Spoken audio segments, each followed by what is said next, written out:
Welcome to today's meeting of the Children and Families Overview and Scrutiny Committee. As usual, this meeting is being broadcast live via the County Council's website, and it will also be available for viewing after the meeting. Due to the ongoing situation, this meeting is taking place virtually, with members of the committee along with the officers presenting reports joining online. Can I please ask that all members and officers have their microphone on mute until they wish or are invited to speak. When you are speaking, please also turn your video on. Can I now ask members to introduce themselves and confirm that they can hear and be seen and hear and see? I have not received any apologies. Mrs. Wright. Yes, good afternoon, Chair. Maggie Wright, Stoney Stanton and Croft Division, I can see and hear. Thank you. Dr. Feltham. Good afternoon, Chairman. Yes, I represent the Gartree Division and I can see and hear. Thank you. Thank you. Dr. Bremner hasn't joined us yet, I believe. Mr. Parton. Good afternoon, Loughborough South Division. Hello, everybody. Thank you. Mr. Osborne hasn't joined us yet, I believe. Mr. Welsh. Yes, good afternoon. I represent the Blaby and Glenparva Division and I can see and hear. Thank you. Mr. Kaufman. Yes, good afternoon. Geoffrey Kaufman, OB Division. I can see and hear you. Thank you. Mr. Sheehan. Yeah, Sean Sheehan, Forest Dimension Division, and you're coming through nicely, Hilary. Thank you very much, Sean. And Canon Carolyn Lewis.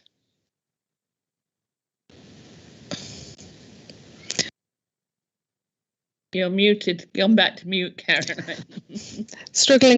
Taken as read, confirmed and signed. Is everyone in agreement? If you could indicate if you're not in agreement. Okay. Thank you. Question time. We have received a question from Mrs. Sue Whiting, who is present in the meeting. I think Mrs. Whiting has just joined us. Can I ask you to remain on mute until invited to ask your supplementary question? The question and its response has been circulated to members of the committee just prior to the start of this meeting and will be taken as read. I would like to remind members that no discussion is to be held on these. I will now invite Mrs. Whiting to ask a supplementary question if you have one. I would remind you that your supplementary question should be to clarify the reply you've received and should not raise any new issues.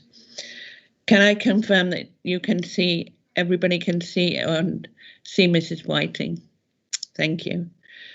Mrs. Whiting, would you like to ask your supplementary, if you have one?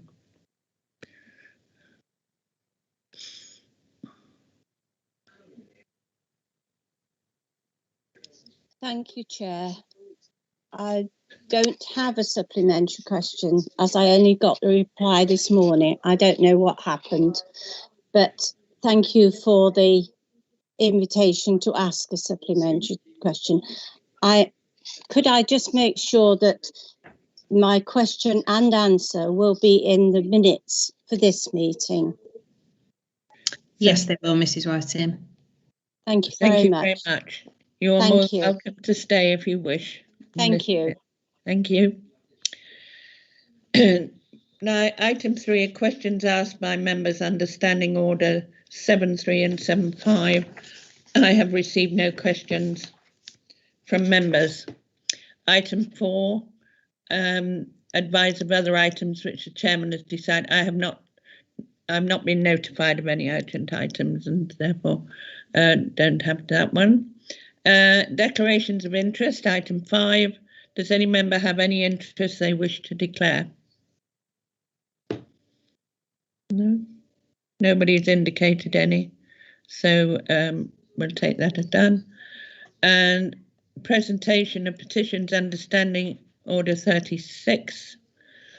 I don't have any petitions unless anybody's got one now. No, so we'll now move on to the main agenda items. And as with all the following items, can I please ask members to allow officers to present their full report before asking questions?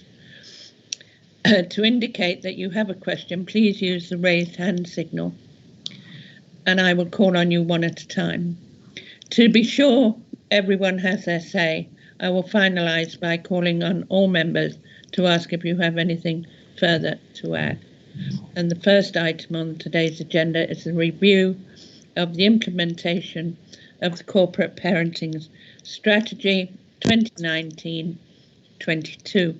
And I believe Sharon Cook is introducing this one, so I'll hand over to Sharon. Thank you very much. Thank you, Chair, and thank you, members. Members will have before them a report that's been prepared that gives the detail of both the strategy and our progress against that strategy. I'll introduce this report, and there are other officers present in the meeting if there are service-specific questions that panel have. The report outlines our statutory responsibilities to have a corporate parenting strategy. It identifies the details within our current strategy and the principles around corporate parenting.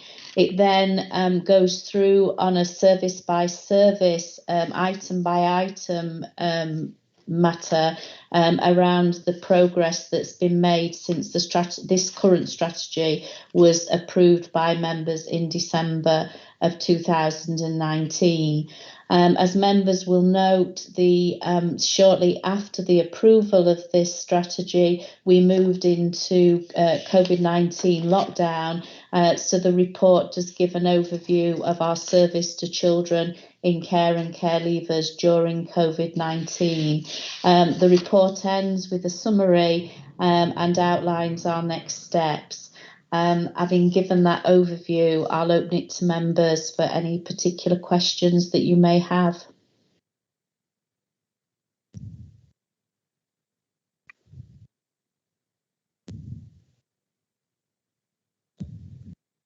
Thank you. I haven't got any questions at the moment. Has anybody else? Oh, Mr. Parton, and then Mr. Sheehan, and then Mr. Kaufman. I have to say that I actually put my hand up after Mr. Sheehan and Mr. Kaufman. Do you mind if I take Mr. Parton first? No. Ted, go for it, and then Mr. Sheehan, and then Mr. Kaufman. I'm sure they won't mind. Go ahead, Ted. Okay. Right.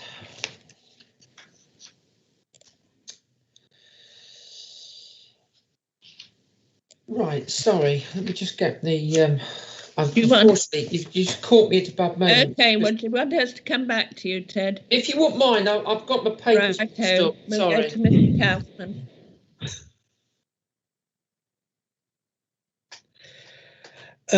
Sorry, did you call me, Chair? Yes, I did, Mr. Okay, sorry about that. Right. On page 16.7, I have a question here relating to children in care. If I understand it correctly, we've got 694 children in total in care and 194 care leavers. I assume those are the people up to the age of 25, I think, is it? But beyond whatever age it is. And I just wondered, out of this 194 care leavers, how many of those are actually employment? Are we parents that are good enough to manage to ensure that our kids get jobs? How many are in education? Where are they living? And are any, unfortunately, in the justice care system? Yeah, thank you. I can answer that question and draw your attention to the performance report later in the agenda that does give very clear details, although I appreciate it's percentage-wise on our children in care and care leavers who are in employment, education and training and in accommodation. But I can call on Angie Lima Cox, who's the service manager, who might be able to give you an overview of those figures. Thank you. Yeah, all of those are improving, but what it's to say is that in the way the report is concluded is that it's done on a specific birth date. So it's done at 18, 19, 20 and 21. So the data that's collected is only at the 3 months before and 1 month after. But all of the, particularly around the education and employment, is increasing. So despite COVID, we've been able to do a lot of online education. We've still doing some work with the districts around possible apprenticeships and working. And we've also done some work with our own potential apprenticeship schemes within the authority, given the restrictions around with COVID. But we have a lot more online training. So, and a lot of our young people have been attending online college, which has been really robust this year. We don't have many who aren't in suitable accommodation. Those that aren't tend to be those in custody. And I think the last lot we had, although I can get the actual figures, was 6 in custody. And obviously they don't count as being in suitable accommodation. But we are in contact with all of our young people. So we know where they are, we know what support they need, and if they need further support, we've got a greater package around those young people. So even the ones who are struggling at the minute to engage in positive activity, we don't let that rest. We don't accept that as a good outcome. We're always chasing them, and as any good parent would, probably getting on their nerves, I think. But we do chase them all the time to get good outcomes. Thank you. Chair, can I go to another question? Yes, certainly. If, on the same paper. Yeah, yes. It's on, I struggle with this IT. It's the page before. It talks about a meeting that was held on, or due to be held, I think it was on the 5th of March. Item, paragraph 5. Did that actually happen? Or? Yeah, yes, if I answer that question. So this is a communication to launch. So the meeting was to launch the children's part and version of the corporate parenting strategy. So it's a piece of work. It's a video that several members will have had the opportunity to see. That is looking at how the young people can be, as they come into our care, can be informed of corporate parenting and what they can expect from us. Thank you, Chair. Would you allow the other people to come in next, and perhaps I may have a question later on? Certainly.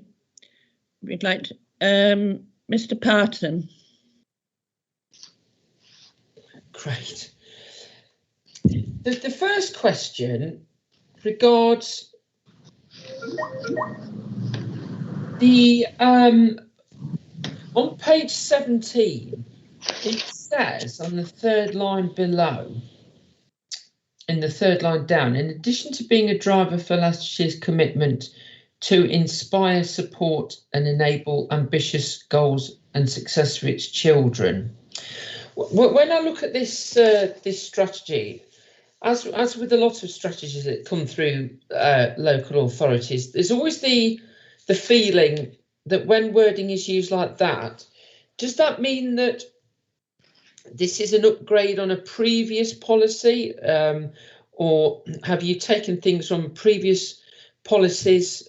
What is different to what you've done before that wants you to? I mean, obviously we want the best for our children, but sometimes the wording, when you read reports like this, is almost that something is actually changing. We've had to change something for the better, that we weren't doing something correct in the past. I don't know how you feel about that. Yeah, sorry. Yeah, and then my second point is, obviously, I know, Sharon, that you were on the briefing yesterday, but I read with interest on the same page, page 17, point 15, where it talks about children in care and care leavers where they don't meet the threshold of CAMS or adult services. We had a mental health briefing, members did, with Leicestershire Partnership Trust. What do you feel is how important that issue is that we have, because it was mentioned as a question in the briefing about more intervention with children, and the staff members of LPT did talk about it in some detail. How confident are you that that will now change as a result, especially of what you heard yesterday? Okay, if I take the first question first point first. The corporate parenting strategy is a strategy that every authority needs to have in place, and as the beginning of this report outlines, that it gives the statutory framework in which we need to and are expected to have a strategy. Those strategies usually last for a 3-year period. And when we returned to members in 2019 with what is the current strategy, we were updating our previous one. So this is not something new, but it's something that we have a responsibility to keep updated, keep it fresh, and to make sure that we take into account the current challenges for young people that are in our care or care leavers. And as with everything that we would want to do as an authority, to make sure that we are being ambitious for our children and inspirational in the standards that we are setting. So the format for the strategy that was agreed in 2019 was very much based on those principles. It doesn't mean that previous strategies weren't ambitious, but it's very clearly outlining what we want to do and what we want to do better for our children in care. In relation to the second point about therapeutic input, I think I'd raise two points around the refresh CAMS and health strategies around providing both preventative services for children in those early stages of emotional well-being, as well as how they are revising and reviewing services to meet the needs of those children with more acute mental health issues, is obviously a welcome addition for us, and something that in our work with health colleagues we would support for all our children in Leicestershire, but in particular for those children who are in our care and care leavers. I think it's right to say that we deal with and support young people with more complex mental health issues now than probably we have in the past. And we are also mindful that the impact on emotional well-being of all children and young people has been impacted upon by COVID-19. Some of that we are currently seeing, and some of that we know we are preparing services for what will be increased pressures and demands upon us because of the challenges young people have suffered before. So I hope that answers the questions that you have raised. Okay, Ted. That's sufficient for now. Yeah, thank you. Mr. Sheehan. Oh, thank you, Chair. Yeah, there's a couple of things in life that you don't need any qualifications for. One is being a parent, and the other is perhaps being a politician. So a councillor taking on the role of a corporate parent, it could be argued, is doubly unqualified. Now, it would help when we've got the new members coming in after May if we could work something into the induction programme about corporate parenting. And it'd be particularly helpful to distinguish between the responsibilities held by the authority as a whole, the lead member, the member champions, and the ordinary member. Not only so we all know what our roles are, but we can properly hold each other to account. Yes? Agreed. Thank you. Sounds very good to me. And I think it's not just for the new councillors. I think some of us that may be re-elected and maybe have been here longer, it does no harm to be reminded of these things, particularly as we're in such a fast-changing world when it comes to corporate paying. The world has changed even in the last year, and things that weren't so important are now very important. Jane, you wanted to make a point? Yeah, just very quickly, thank you, Mr. Sheehan, and just to confirm that corporate parenting training is built into the training for new members and as refresher training, and we'll make sure we include those that kind of expansion or clarity that you set out as well. But I just wanted to confirm it is booked into that training programme already for new members after the elections. Excellent, thank you very much. I don't see any more hands going up. So we'll move on. We've had the report. I'm sorry, Chair, I'm desperately trying to find my hand. All right, Mr. Kaufman. Is it at the end of your hand? No, whether I've succeeded. Can I ask my question? Yes, please do. Oh, thank you. Yes, bullet point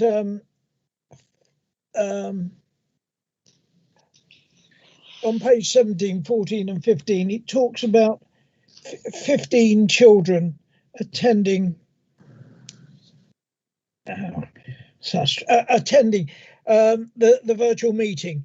Is that more or less than you'd have got normally? Because 15 doesn't seem very many to me.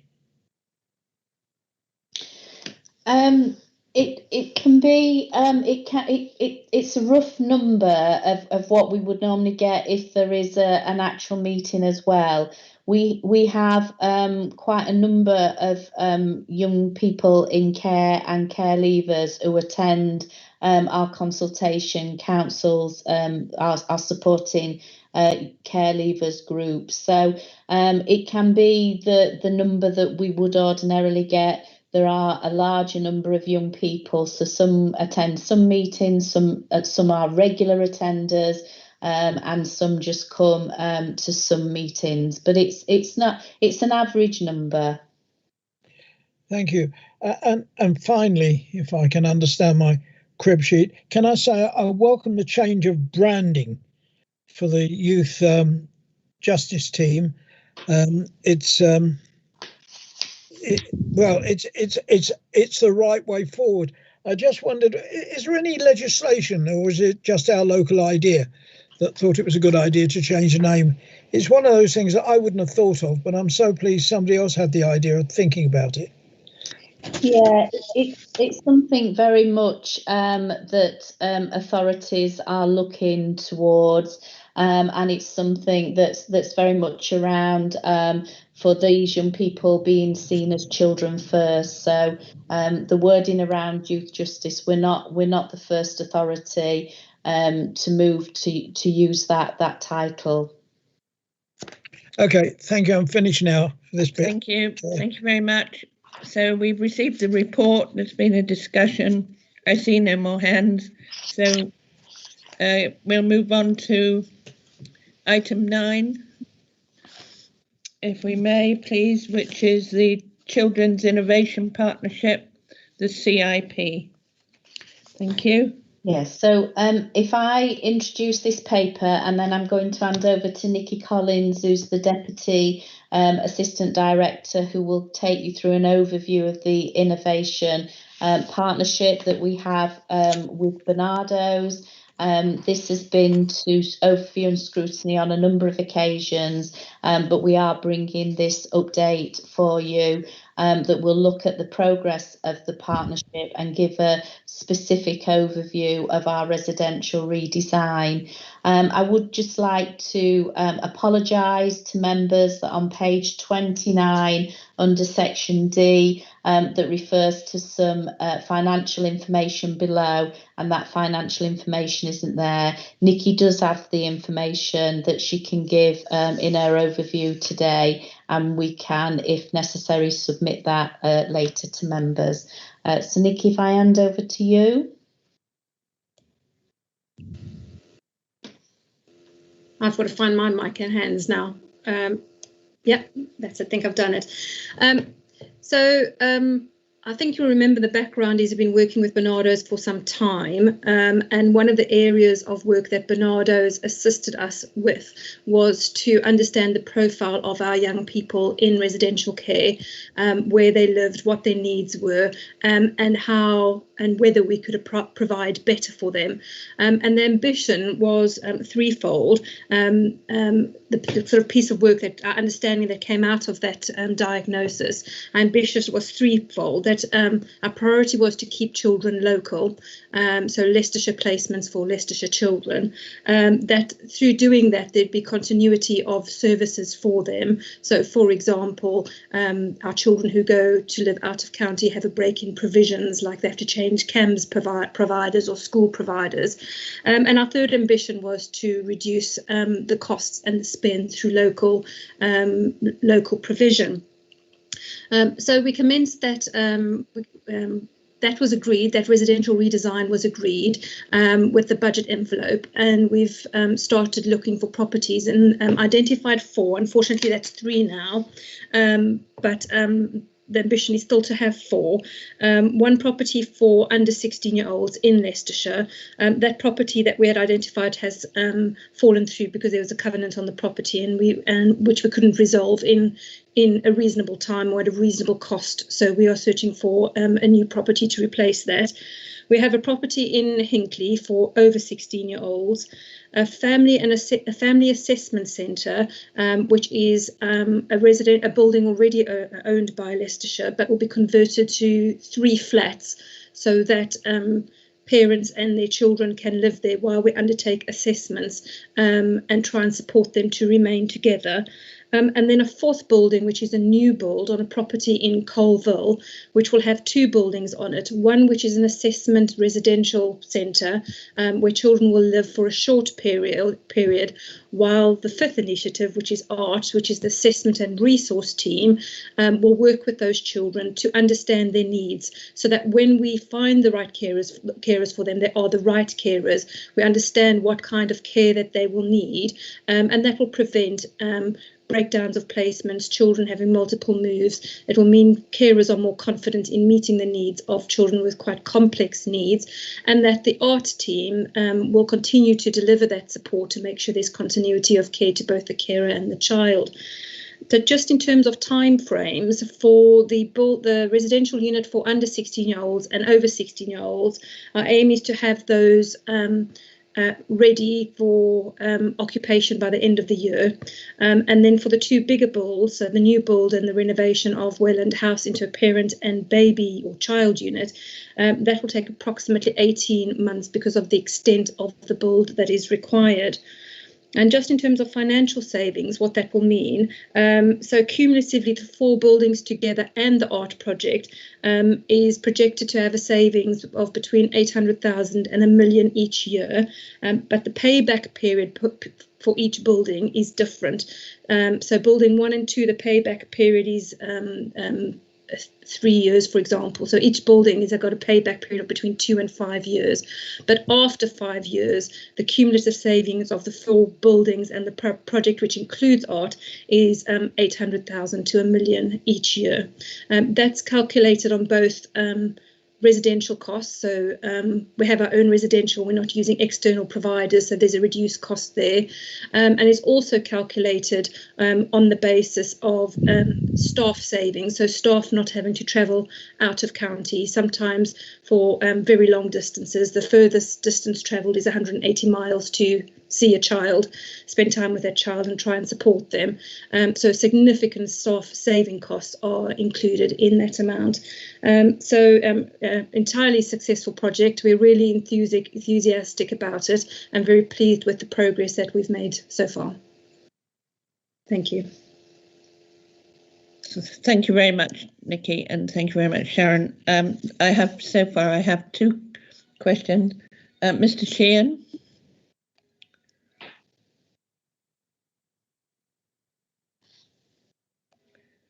There we go. Just wondering how you vet properties for suitability, whether you've got a checklist that you go through. I mean, things like, is there enough parking on site? Is there enough separation between the building and the neighbours? Is the internal layout suitable? Are the bedrooms big enough and not too different in size? That kind of thing. Yeah, Sharon, would you like me to answer? Yes, Nikki. Thank you. It's not something that we can a decision that we can make as an individual. There's actually a team working together, and that team of experts, of people with the relevant knowledge to make those decisions, consists of Bernardos, who do run their own children's homes and have that expertise.